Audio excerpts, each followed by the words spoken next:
Hi, everybody, and welcome to the Changemaker section. And this is Women Rewriting the Rules of Care, Planning, and Legacy. I love this group of women.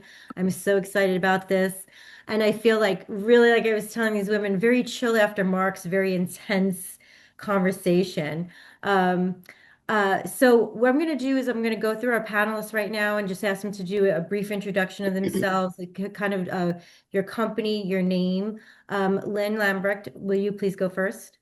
Of course. Hello, everyone. Thanks so much for joining, and thanks for Mark and Jessica for inviting us to participate today. I'm the founder of the Living Planner. I come from a career in aviation where I worked in management positions around the world, but I was also a volunteer emergency team responder.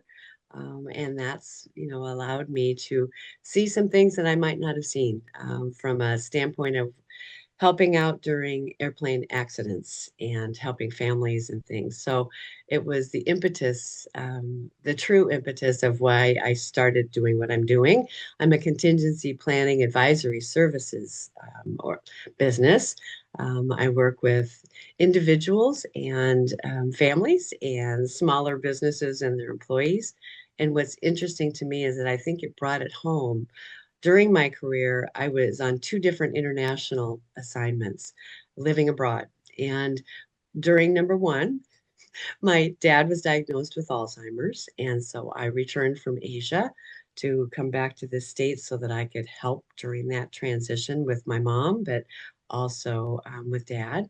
And of course, I had 9/11 to work simultaneously on top of my day job. And then the second time was when I was living and working in Montreal with IATA, and mom started failing. And so I did not renew my contract.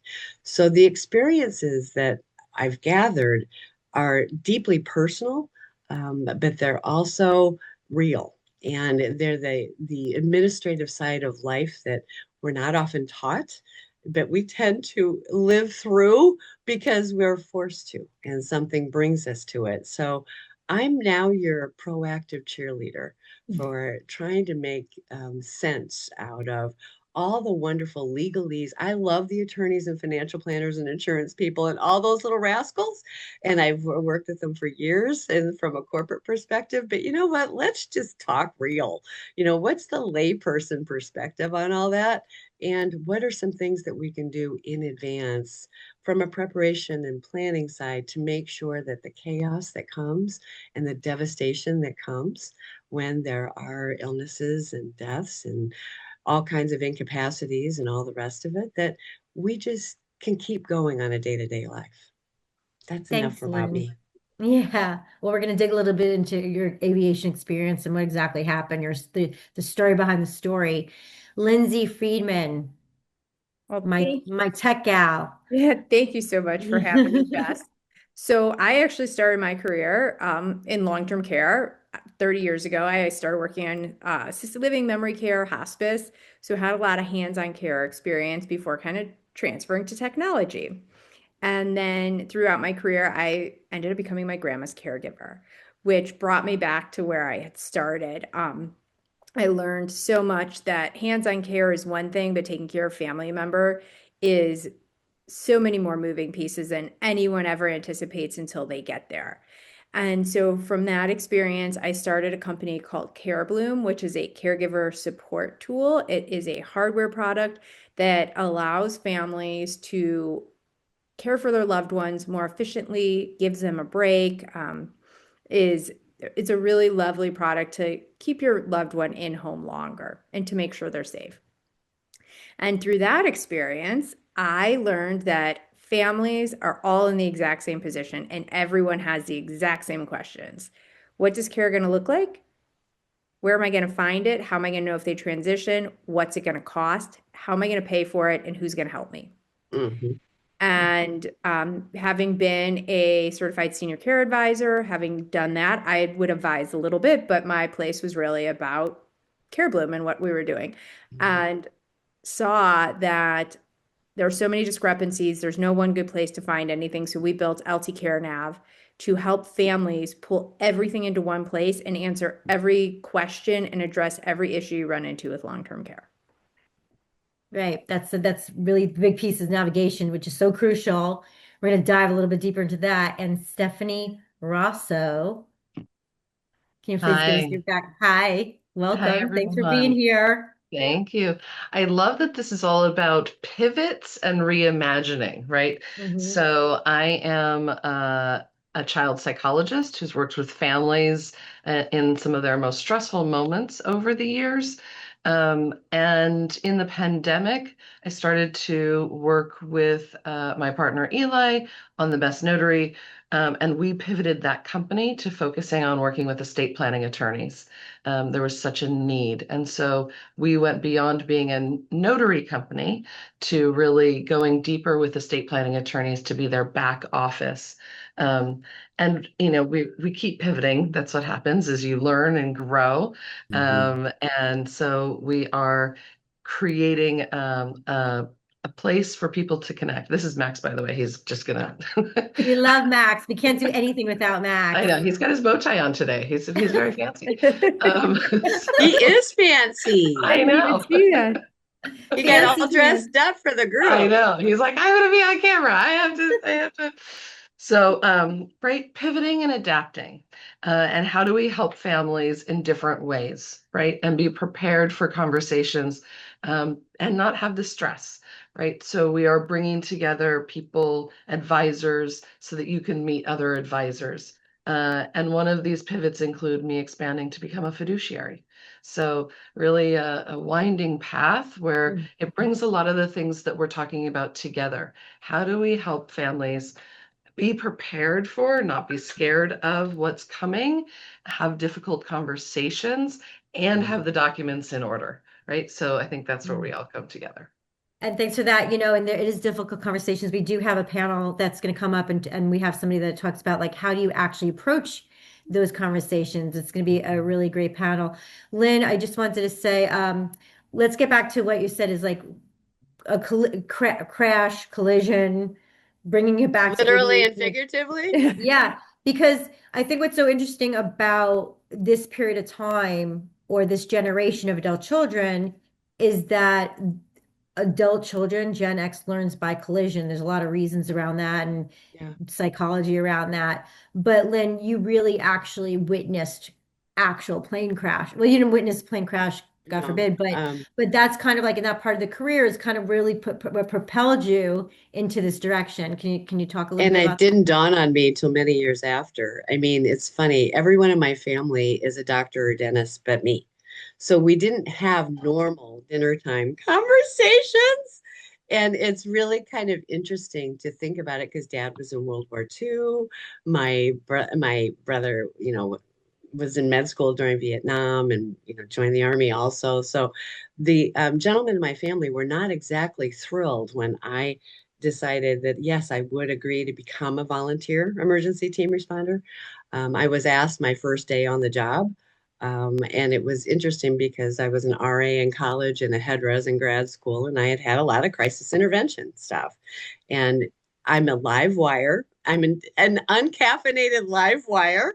Yet when a situation gets really hairy, I'm calm. And all I want to do is make sure that people have the support they need, information they need, how they can move forward. And that's been who I've been my whole life, not really knowing it. So when I said yes, after grad school, and it started living in San Francisco, and it was interesting because I worked two crashes in my 20s. And that was a little unusual. And, I was told initially that I would have maybe four kinds of things that I'd be doing, be assigned to a family or where the families gather, or work in the command center, or work on the temporary morgue that we would have to establish. Mm. And over the years, I mean, I've worked all four of those jobs. But the first crash, I worked in the morgue during the daytime, but I headed up the crisis phone lines for the family members from midnight to 6 in the morning. And Mm. I think that anytime something really horrible happens, I mean, number one, we tend not to sleep. Number two, you're in, remember that old fight or flight mode? Yeah. We are in survival mode at that moment. And what broke my heart is that at the time that people deserve to grieve the most, they weren't able because they wanted to understand how in the world they were going to wake up the next day, create some semblance of normal with that practicality side of life, as well as the emotional support side of that life. And I learned at that moment, hey, we play to our strengths. And guess what? Somebody, hi, honey, I'll take care of this. Oh, dear, I'll take care of that. But if we don't leave the roadmap for someone to let them know what that is, then you're in a lurch. And you're in a lurch during really stressful times when your brain isn't operating as well and the whole bit. So that my poor parents experienced me nagging at them every 3 months because I always visited them from wherever I lived. I got promoted a lot, moved a lot. And I would say, Dad, does mom know? Blah, blah, blah, blah. Mom, do you know? Blah, blah, blah, blah. And they were so ready to throw me in a bin. But, it's just one of those things. I wanted to take care of the people I loved. And I Mhm. found that as a leader of people, when I had teams, that mattered to me too. And it was, so I always had everybody in groups of three. I had multiple states, multiple offices. I had step in plans for every office. So I brought lessons with me from what I saw. And I think the second crash that I worked, I was also in my 20s and everyone lived. And when I was called, I said, "Why do you need me?" Because I was Wow. so used to the other thing. And the answer was, "Lynn, we need you because it's a young man 2 years older than you who has third-degree burns over his body, and isn't able to, like function in a normal way." And that's, you know, devastating. From his parents were from a small Midwestern town. I'm from a small Midwestern town. And I felt like I was talking to my mom and dad, and everything. He was unable to communicate and didn't have his parents knew nothing. And I thought, oh, Holy Mother of God, that is all of us. We want to be independent. We want this, we want that. We don't want our parents in our business. We don't want people to know what's going on. And I thought, oh, for heaven's sake. But that was early in, like in the 80s. So my corporate attorneys could help me provide access to information and things for the family so that they could take over some things. Today, that wouldn't happen because of privacy laws and, HIPAA and all the rest. So, we're in a different time, and it's a time where our independence is really important, but so is our interdependence. Mhm. And we're And not immortal, right? well, we never know. It's not, it's kind of my true lesson learned was in the blink of an eye, things can change. It's true. And yet I wake up every morning and I say thank you for this day, and like see what I'm going to make happen today. So that's the proactive cheerleader side of me. But my poor parents, after 13 years, I did finally get them to do stuff, which was amazing. So that was good because when Dad was diagnosed with Alzheimer's, if they hadn't done that, we would have been in a world of hurt. So I think that an ounce of prevention is worth a pound of cure, is that old saying. And we don't know what we don't know. So how do we start? And then it becomes so overwhelming because you think of all the stuff that time becomes our double-edged sword. I have plenty of it and I don't have enough of it. Mhm. And so that double-edged sword is, something that really kind of holds us back. So I just want to help people make it easier, Mhm. and explain what's to do and what we do.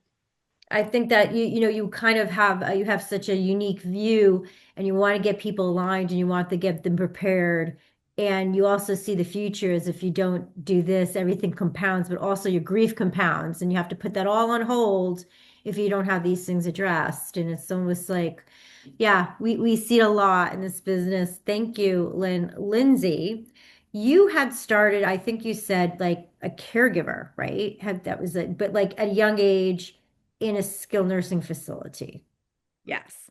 right? Actually, my And first day walking in was actually to memory care.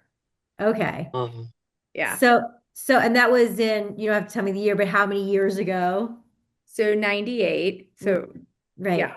So from 98, so that this is what I really appreciate also. It's kind of like you have a view of the system because you were inside of the system.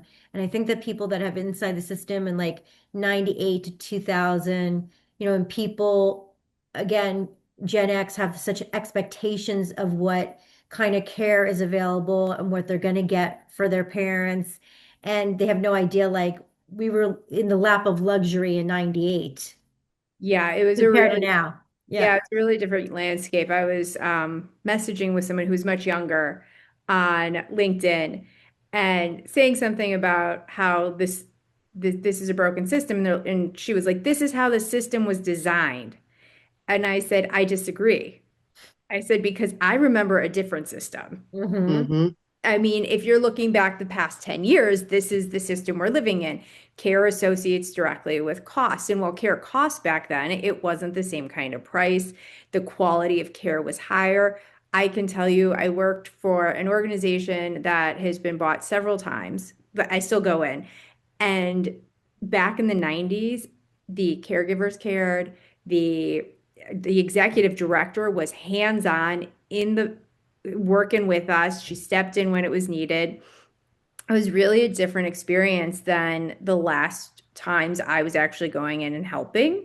I would still pick up like PRN shifts because I loved the experience, but it really did. The management, the infrastructure, when these smaller organizations started getting purchased up and by larger and larger companies, it really became more of a real estate, a bed play. And there was a time when it was different. Hmm. I think that time when a lot of us worked in the industry and you felt like you're part of a serving process, like you felt like you were of service, and now you feel like you're part of a system that is just kind of, operating at more of a business level, not necessarily from, the heart, but from, the a spreadsheet, if you will. That's what's tough about it. If you've been in the industry that long. Yeah. Yeah, there's been a big change. Like tasks become a dollar sign. So a Mm. shower is this is what the time is because that's all they're paying for that time. So don't have a conversation. Mhm. Don't see how they're doing if that's going to delay the time that they've paid for. Exactly. Thank you. Steph, can you talk a little bit about kind of I think for Best Notary, it's supportive, but it's also, needing the mobile services because there's kind of like you're on the verge or there's an emergency, there's a time crunch, obviously. Can you talk a little bit to this of like what you see as far as we need to get this signed immediately because this is what's going on with the family or the client, things of that nature?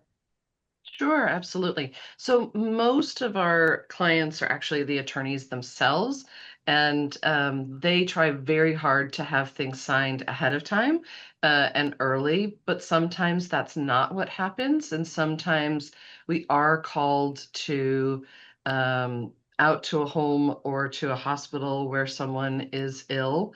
Um, or we actually do signings through remote online notarization, so we can do signings on Zoom, which is very helpful. Someone doesn't actually have to leave their house. They can be at home in the comfort of their home. Um, it does get a little more complicated, which is why we want to do these things ahead of time because we want to make sure that someone is cognitively clear and aware of what they're signing. Um, and it's a tragedy that has happened to us several times where we're ready to go to a signing and the person passes. Oh, It happened to us last week. It happened before where the notary was in the parking lot of the hospital when the person passed. And so I think there are many, I also went through supporting my own mom in passing away. And I think the lessons learned are to not leave these things to the last minute. Things get complicated. Um, and sometimes that happens, right? But having the conversations ahead and having everyone be really clear helps for us to be able to be prepared. So it does happen that we have these last minute kind of situations, mhm. but I'm really glad that I would say 99% of the time, people are signing their documents when they're healthy and there's not that kind of rush situation.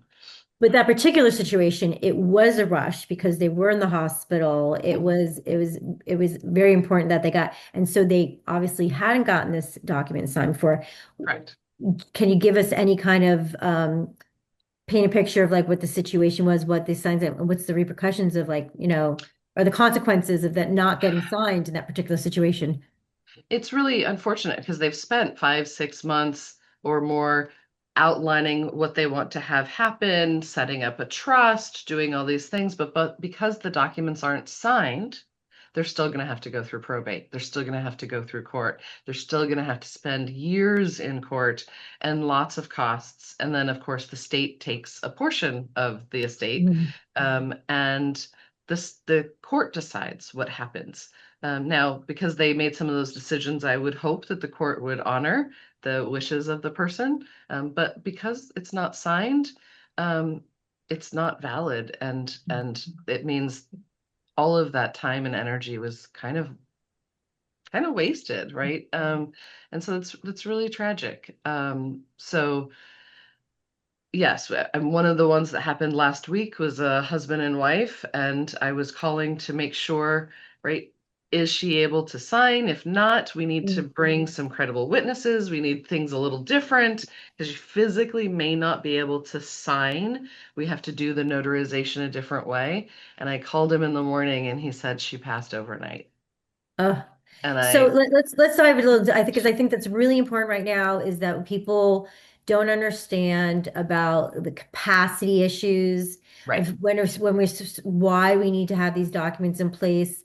What does it mean when you're trying to have a document put in place? Like, oh, we need to get POA, and it's like, well, we have a diagnosis, or before or after diagnosis and capacity. Can you talk about that and how you're able to do these mobile notarizations with somebody that does have capacity issues and what that looks like? So if they have cognitive capacity issues, we need to know that they know what they're signing, that they're clear that of what they're signing, that they are not being influenced by anyone. So we have to be really careful that there's not a child on the side saying, "Come on, mom, you need to sign this. Remember what this is," right?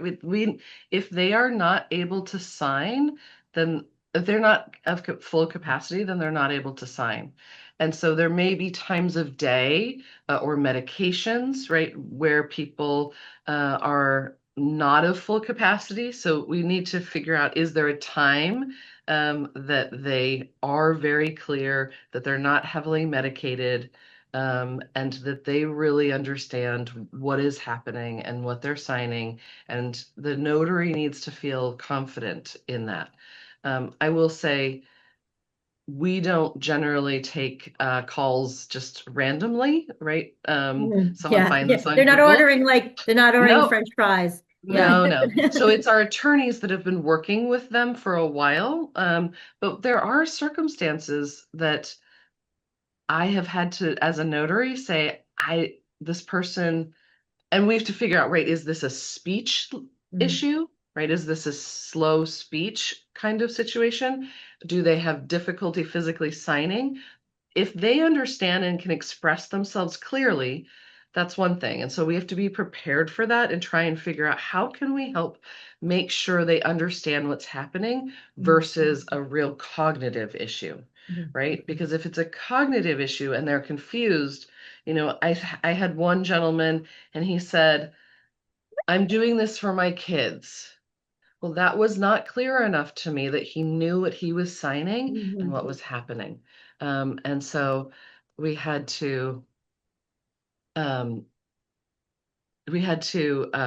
this was before the signing. I met him on Zoom. One of our staff had met him and he was kind of, "I'm not sure if this will work." And so I met him on Zoom. Might help them that I'm a psychologist, right? And my job has been to assess people. And I tried to talk to him about, what are these documents? What are they for? And he said, "They're for my kids." Well, I need to know a little bit more than that. And his wife is sitting there trying to help him. And I don't think she was malicious. I really don't. I think she genuinely was trying to help him. And I had to say, I need him to explain to me. Mm-hmm. And I will tell you, I felt terrible. I felt terrible saying, I don't think he knows what he's signing, and I don't feel comfortable as a notary doing this. We had a signing in Massachusetts where the gentleman was nonverbal um, and um, and used a communication board, and that becomes also complicated. We needed to make sure the notaries felt comfortable with that, they understood.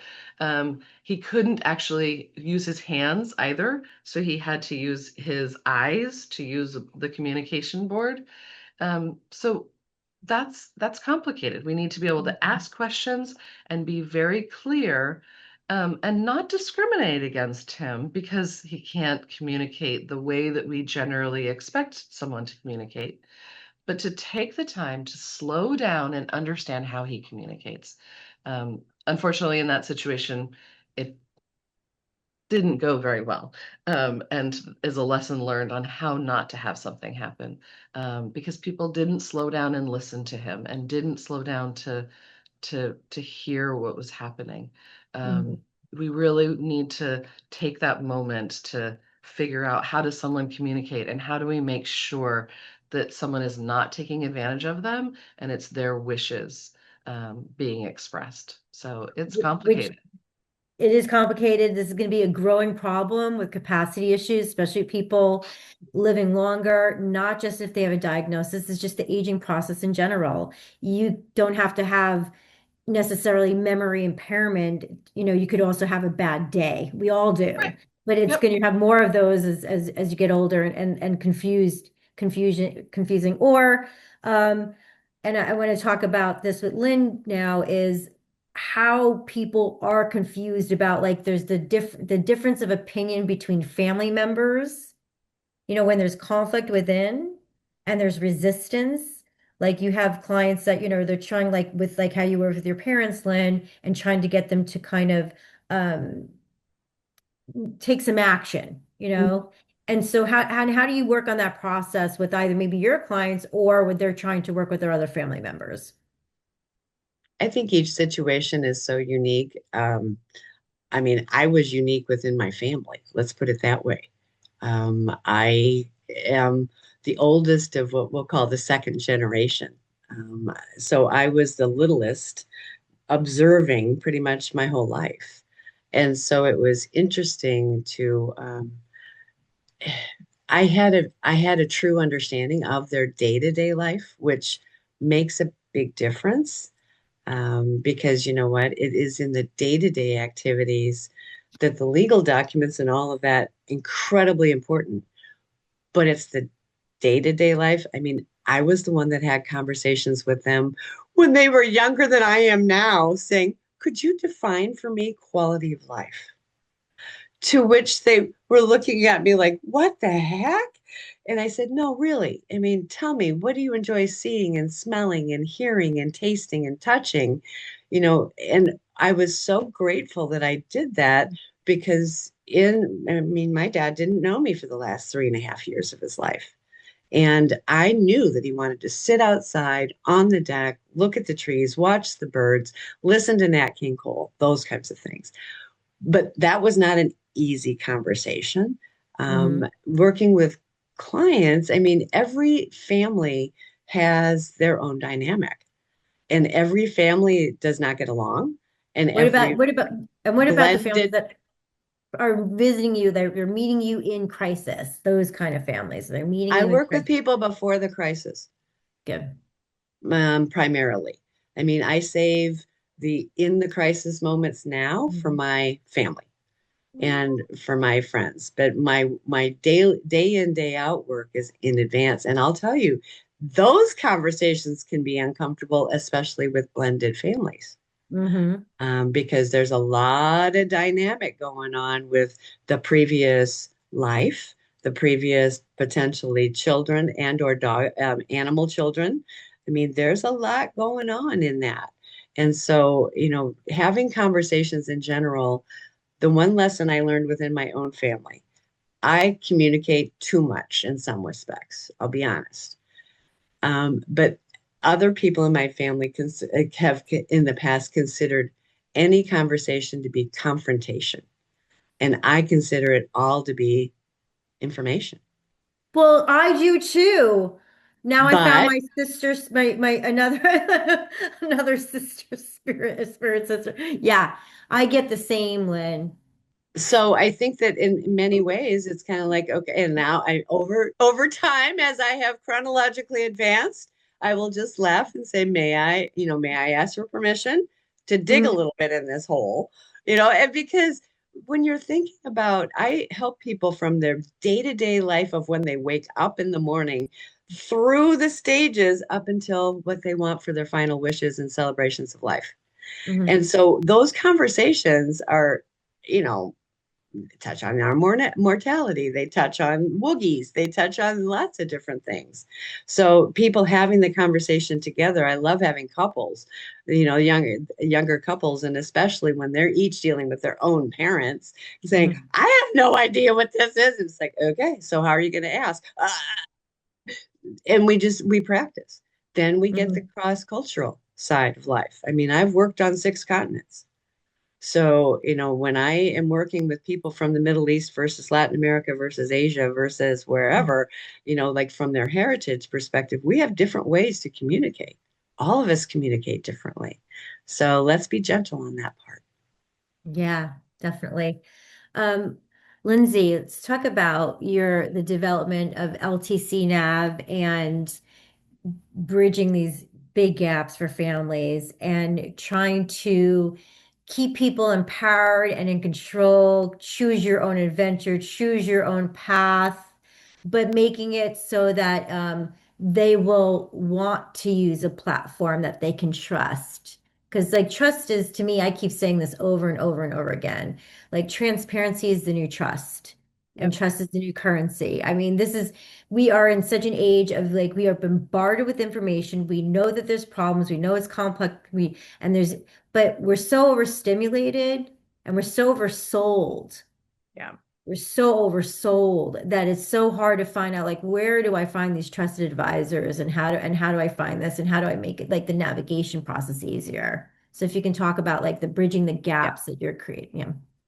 So when you come to our site, we have, I think it's like 8 different tools that really kind of bring you into the system because we know not everyone is looking for the same thing. You could be looking for a true care assessment. You could try to understand a trajectory, like what is this disease process going to look like when it comes to care? How much is it going to cost? What does transition look like? Where's a tipping point from one type of care to the other type of care? Um, we also do Medicaid veterans benefits, understanding some of the Medicare programs that are available to it when it comes to long-term care. It's really just the guide program as of right now. Mhm, Uh, mhm, there's 17 financial legal tools that are available that can help you put things in place. So we give options of here's everything that's available. So we are very protective of your data. We don't see it, but you give us a little bit of data and you can kind of do it in small doses and see what your results are because you might not need legal docs right now. You might already have that in place. You might need a care assessment. So we let you pick it out really piece by piece, but it's all there. mhm. And then when you sign up, you can literally say, okay, I know this bit of information now. I don't need anything else today. I'll come back in 6 months from now when I need this bit of information. So we kind of have like progressive disclosure available to you as you want, if people would like. You can do your whole plan now. And it is a living, breathing plan. So when care costs update, when Medicaid updates, when anything updates, your entire plan is going to get rerun automatically for today's situation, not yesterday's. Um, so that's another really lovely thing that we do to make sure you're up to date. Because when you do work with an elder care attorney, I think they're fantastic. But if something changes, you got to go back. And we're trying to give structure to the system and even be a tool for elder care attorneys, really, if you want to run some really great analysis and see what that looks like. But we're really trying to help meet where you are today, where you are tomorrow, and where you are in 5 years from now. What can we, I think there's such a variety of professionals on watching this panel right now. And can you talk a little bit about the guide program? Because I think that people should just know that it's out there and should know a little bit about it because we have the disparity between people that have money and can pay for services, people that are low income, don't have anything, and then you get the in-home supportive services and things like that. And the guide program is really made for Medicare if you're in the Medicare population, which typically gets kind of lost in the shuffle sometimes because they're kind of that in between. So if you could talk a little bit about the guide program right now, just so that people are aware. Yeah, and I'm not an expert in guide. I'm trying to, Mm. it is a very new program. And Yes, that's yeah, what I'm saying. It's like just to introduce the idea that it's so new program. it's I a new believe it's program, 30 20. state. There, it's not even across the country yet. So first you have to make sure it's in the state you're looking at. And some of the really beautiful things that I think it does is it pays caregivers. It really starts to cover some specific dementia diagnosis. Mhm. And those are really complex situations to care for. You tend to be a caregiver for this population for a very long time. And that's what's nice is because it becomes a huge money drain when you're looking at 10 or 15 years of care. And I'm really pleased to see that they are putting out stuff that is going to start to address this complex condition. And I'm hoping we see it across other conditions like Parkinson's, Huntington's, that end up having some kind of dementia diagnosis. But there are a handful of diagnoses that you really have to, when you get them, your first thing from leaving the doctor after going, okay, I have this, it should be, how am I going to pay for this? I need my Mhm. docs in place. Like, get in touch with Stephanie, like, have someone to do tomorrow. Like, it should be you're like, I swallowed this pill and now I'm going to do these things. Yeah. Yeah, and I think in California it's $2,500. They do roll out in California. I think it's $2,500 per month that they're giving towards caregivers. But I think everybody should start just at least understand that there is a program out there right now. It's called Guide, and everybody should look into it. Stephanie, um, where are kind of like where are state where are you coming in where like there was a plan, but it's not. It's it broke down. There's something's broken here. And we need to fix it immediately. I kind of just see you guys in something like we need to really solidify something like where is this broken and when the estate planners that you're working with their clients, um, where you see like you have to come in and help support them. I mean, I know that you have the back end support too. It's not just the notary services, but then we have to kind of fill the gaps in like a crisis situation something broke down. So we really families do call us directly, or they say, you helped us with our documents get notarized, and my friend needs help. So then we have a network of trusted advisors and trusted estate planning attorneys. In fact, we have been trying to organize that in an easy place. We call it Trustedy, right? In the world of documents, there's the chain of custody, we have the chain of trust, because as you were saying earlier, Jessica, trust is everything, right? Knowing who to trust with these important details in your life. So we rely on trusted advisors and estate planning attorneys. And so we can help guide some of these things. But we're not going to actually overstep and be the attorneys themselves. But it can be so overwhelming, right? What we know is that when in times of grief or stress and anticipating grief, right, before Mhm. someone passes is incredibly stressful, that it takes up our whole front part of our brain that makes decisions and we get overwhelmed. And so we need other people to help us um, figure out the next steps. Mhm. And generally it is an attorney to figure out, okay, where are we at? What documents need to get signed? And guide you through that. So we sometimes are that connector, right? We like to connect people with trusted advisors. For estate plans, we do the notarization and the recording of the deed and the putting together of the binder and really starting, because the truth is, once you do your estate plan, you also have to fund it and you have to get all of your right? And that's a whole other project, right? You have to transfer all of your accounts into the trust.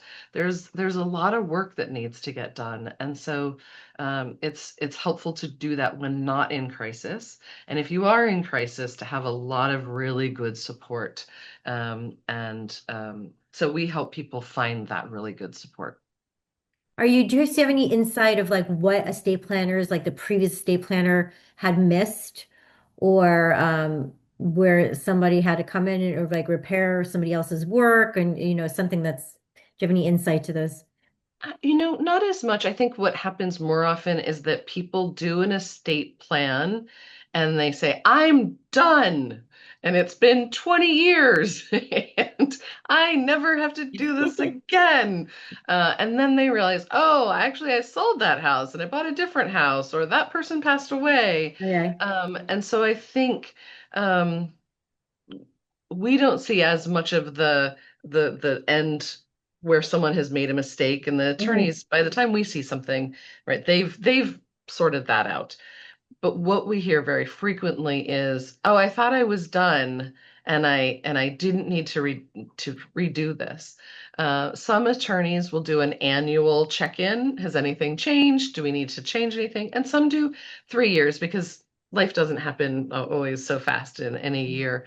But has someone joined your family? Has there been a marriage? Has there been a death? Has there been, right? So I think and there are poorly executed estate plans, that's true, where, and there are estate plans where, so I'm going to give a personal example, right? Lynn was mentioning blended families, right? And how complicated they are. So I will just put a plug in for really thinking about blended families, Mhm. in that my blended family, my mom passed, and she trusted her husband, and he has decided that he's mad at me. And so he took everything, right? And she didn't do a plan where she could make sure that her portion was taken care of. She left everything to him with the Mhm. understanding that then it would be split between his children and myself. And he got mad at me because she hadn't decided what to do with her wedding ring. And he didn't like what I wanted to do with her wedding ring. So these are all the things that are really complicated, right? I'm being really honest and really vulnerable here. Um, she should have decided what should happen with her wedding ring. She should have Mhm. decided that in advance. And she should have known that he has a bad temper, and that she should have protected me and not trusted that their agreement would stand. So I think that is poor planning. I think that is right, an estate planning attorney who um, didn't kind of stop and think about what could happen here and the what ifs, right? What if Mhm. he changes his mind? What if something happens? Mhm. And that's terrible. That's um, Unfortunate. I'm sorry. I know. My dad always says, "You girls better get along." When I'm like, "We don't get along now. We haven't gotten along our whole lives." You think when you pass, all of a sudden we're gonna like be friends and get along, and this is gonna execute well? I was, no, that's no, not how it works. That's no. not how it works. And that is one of the reasons that more and more people are hiring fiduciaries to be the trustee of an estate. And most people don't even know what a fiduciary is. But so when you decide, okay, I'm going to pass, I'm going to have this person be the trustee of my estate, there, person's going to be the executor. That person's making a lot of decisions. Well, if it's one of your sisters and you're constantly in conflict, right? All that old stuff, all that old conflict. Mom always liked you best, and you always sided with dad, and all of those things Mhm. come up. So, having a fiduciary, which is a neutral third party, is able to kind of make decisions and can be the bad guy and the peacekeeper, and can not have it rely on the old relationships, which I think can be really challenging. And so Yeah. that's a really important decision. Who's going to take care of your child is a huge decision, right? And one of the reasons that people avoid doing estate plans is because they can't agree on that. Hmm. right? So Yeah. like I'm not going to deal with that. I'm not going to decide, or we're going to just get into too many fights. I knew someone who said, there was a blended family, and their plan was if we go to an estate planning attorney, we will just get in a fight and we'll get divorced. So we won't make a plan. So whoever outlives the other will get to decide, which Yeah, right. Just is deflect, not. just kicking the can down the road. We're kind of winding down, so I just want to know, Lynn, the living planner, what has been most challenging as you've been developing this? Like, what has been like a big challenge for you as you've been growing this business? One of the biggest challenges that you have identified and that you've had to overcome with when you're trying to help people plan. I I think, think conversation and communication, but there's got to be some tools and some nuggets here.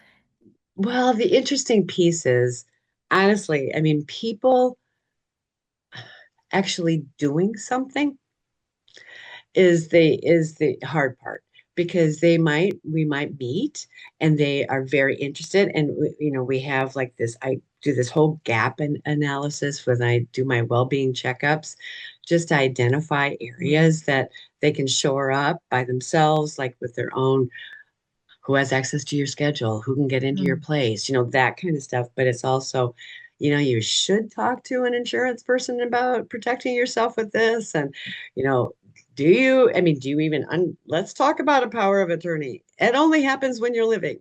When you're gone, that doesn't apply anymore. Okay. What do we really do? And then having people then follow up. You know how you were talking about funding the trust? Uh-huh. We can have a trust, but you have to fund it. Stephanie was mentioning fund it. People say, what in the heck is funding? It's like, hi, the name of your trust now becomes the name of your account. So everything needs to be changed. But, that's that back to that layperson stuff. We don't know what we don't know. So, um, my biggest dilemma truly is that whole time element. Oh, I got plenty of time. Oh, I don't have time to do this. And so, I am not, there are times when I have been nicknamed gum on shoe because I'm a pain. I can be big, I circle back. And that part really helps. But it's also, you need to have willingness to explore all the areas of your life and understand what it's going to take for someone to step in for you because we don't always just go to the ether.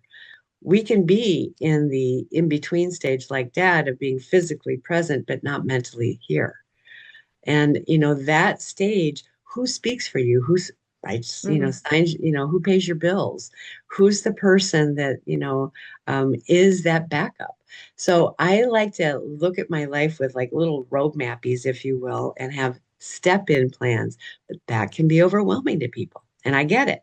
What So about like we talk about that like a little bit about kind of getting through those fear. Like people have the ideas like what are they most fearful of? What are they most scared of? What's the most vulnerable moments with some of your clients on like what they're trying to honestly, I accomplish? don't I don't know anybody, any of us that says, okay, my mortality's cool. When I go, I go. I mean, we can kind of say that, but I wish when we were born, we don't have an expiration date on our bottoms. So we have absolutely no clue what's going to happen along the way. And in some cases that can be exciting. In other cases, it can be terrifying. So it's like, okay, things are good. I'm so glad. So let's take a look at what's working and then identify who are your helpers. Just think, I mean, I like to look at it like Mrs. Rogers. Who are your helpers? I mean, who are those people we can identify and trust? Because that scammy side of life comes into play. That side of, I want to take, or "Nah, that's mine." The roles that we have, it's hard. People don't know I mean, it takes a trigger usually for people to come to me. I mean, advanced contingency planning isn't cool. And at work, okay, employees, 1 in 4 employees today is caregiving while working. Hmm. And that Yeah. that stress is ginormous. And as an employer, I mean, as a leader of people, I felt that and made provisions. People don't do, I mean, it's hard to do that. I think what I asked before is like when people come to you in crisis, and we should have said what more or less more like when they're triggered. Is it because well, I think in general, people that there's a couple different kinds of people. Some people just don't want to get organized, right? Some people are afraid of the idea of death. Sometimes Or, oh people are my God, afraid it could of not, happen to me. It just, my yeah, friends just got in a car accident and are in a coma on the right. 15th. Oh That's crap. trigger. That's Now what? triggering. Yeah. Yeah. So You know, so so that's the kind of the triggering experience. But or I uh, was just diagnosed with cancer and oh don't my say that gosh. to the universe. Don't say that to the universe. But but I've had people that have called me because of that. Yes, of course. Unfortunately, yeah. But it's more kind of it's one day at a time, one task at a time, Yeah, you little know. chunks. How do we Yeah. eat an elephant? One bite at a time. Yeah. Oh, Oh, excuse bless me. you. God Oh, bless those you. allergies God are bless getting you. me today. God bless you. Thank So, you. Lindsay, same thing, kind of like getting that, you know, I love when you say, because I find you very warm and refreshing, and you say, yeah, I'm tech, but there's you're tech, but you're kind of colliding on the human side, right? You creating like you're uniting the tech and human experience here, right? You're helping people navigate a part of their human experience here. So how do we transfer that over to the people that are trying to plan over so they feel like they have that control and they want to do it, right? Not because they're triggered, not because they're in crisis, but that they want to take control over and navigate this piece. So I'm seeing a little bit of what Lynn's seeing, like nobody really wants to talk about it. So we take them when they're already primarily our families are coming in when they already need something. They are already needing care. They are already realizing that they don't have a power of attorney in place. That's where we're finding our families right now. Um, I see there's going to be a shift. For like you too, Lynn, I say 5 to 8 years from now, we are going to have this massive shift where we are less afraid to plan. And I kind of look at it the same way as we started today when we have children. We go, okay, if I want my kid to go to college, I need to plan for that, right?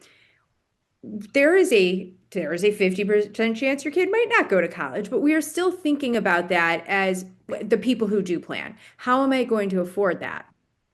We didn't have to think about that 20 years ago or 30 years ago Mhm. when you could go to school and a class was $200. And I think that is where we're going to see a big change is because not enough people have been hurt financially from long-term care yet. There's a lot of us, but it's not the majority of the population. Mhm. Just like now, when we go talk to a financial planner, I had a baby, I want them to go to college, I create a plan for this. It's going to be, I am a human, I'm going to get old. I need a plan for that. That is Yeah. beyond just, and I am going to age, I'm going to need help. So I see there is going to be this tipping point where we really start to plan because we're not going to have a choice. We're all going to have been like punched in the face in some Mm. sort of way from this experience. And it's going to be as commonplace as like college planning. I don't think we're there yet. I think we need more people to Mm. be uncomfortable, unfortunately. Like we can't just keep saying it until they experience it or they know somebody who has. That's when I see there's going to be this change. I see a lot. Thank you for that. It is like I'm a human and I need to plan for being human. That's going to be the shift here. And I see a lot of Gen Z coming into the age tech and they're like restoring my faith in humanity because they're looking at it from they don't feel the aging, but they're looking at aging with different eyes. And so I've seen some really wonderful things developing. And I think that that's correct. Your point of view is correct. Stephanie, I think that, one thing that we're hoping that you touched upon, and I think that you and Eli are growing, is your trust platform. And if you want to just talk about that as we kind of conclude the session, and talk about why, again, with navigating and having trusted partners and why we want to create these verticals at your in Trustody. Did I say that right? Trustody. Yeah, Trustody. Trustody. Okay, Yeah. thanks. And I Yes. think Eli was here for a moment and he put Yeah. it in the chat. It's trustody.ai. And we're starting with estate planning.